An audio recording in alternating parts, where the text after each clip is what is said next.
अजित पवारांच्या निधनानंतर राज्यामध्ये शासकीय दुखवटा लागू असताना काही अधिकाऱ्यांनी एक धक्कादायक कृत्य केलं। शासकीय दुखवट्याच्या कालावधीत राज्यातल्या 75 शिक्षण संस्थांना अल्पसंख्याक दर्जा दिल्याचं समोर आलंय। उपमुख्यमंत्री अजित पवारांकडे खातं होतं, मात्र त्यांच्या निधनानंतर काही तासांमध्येच 75 शिक्षण संस्थांना मंत्रालयातून गुपचूपपणे अल्पसंख्याक दर्जा दिला गेलाय। धक्कादायक बाब म्हणजे यातील पहिलं प्रमाणपत्र अजित पवारांच्या अपघाताच्या दिवशी 28 जानेवारीला दुपारी 3:09 दिलं गेलं। एबीपी माझाकडे 28 जानेवारी ते 2 फेब्रुवारी या कालावधीत देण्यात आलेली 75 अशी प्रमाणपत्र उपलब्ध आहेत। या प्रमाणपत्राला अल्पसंख्याक विभागाच्या ऑनलाईन सिस्टीममध्ये मंजुरी मिळाली, ती वेळ देखील नमूद आहे। तर माझाने वृत्त दाखवल्यावर मुख्यमंत्री फडणवीसांनी निर्णयाला स्थगिती दिली आहे। सोबतच प्रकरणाची चौकशी करून दोषी अधिकाऱ्यांवर कारवाईची मागणी देखील करण्यात आली आहे। तर शाळांना हा दर्जा अल्पसंख्याक नेमका का हवा असतो ते पाहूया।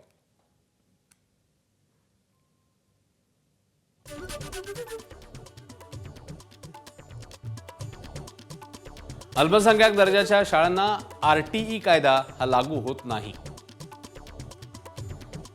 आरटीई कायदा लागू नसल्यानं 25% गरीब विद्यार्थ्यांच्या प्रवेशाचं बंधन नाहीये। तर अल्पसंख्याक शाळांमध्ये शिक्षकांना टीईटीची अट नाही। अल्पसंख्याक शाळेतील शिक्षकांना पदोन्नतीमध्ये सवलतही मिळते। अल्पसंख्याक शाळांना विविध कारणांसाठी कोट्यवधींचं अनुदान देणगी घेण्याची मुभा आहे।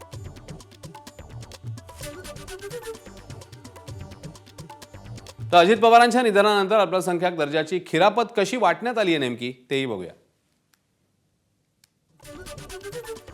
श्रीमाता कन्यका सेवा संस्थेला 28 जानेवारीला दुपारी 3:09 हे प्रमाणपत्र मिळालं।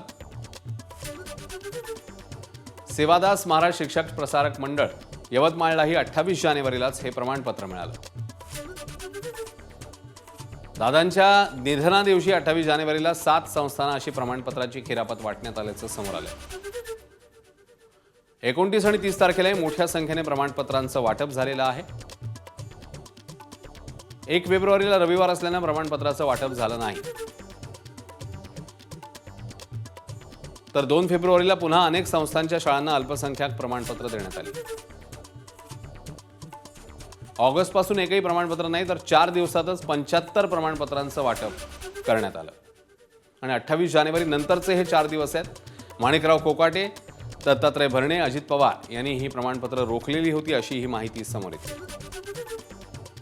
कित्येक शाळांना शासकीय कामकाजी वेळ संपल्यावर म्हणजे 6:45, 6:58 अशा वेळी हे प्रमाणपत्र बहाल झाली आहे।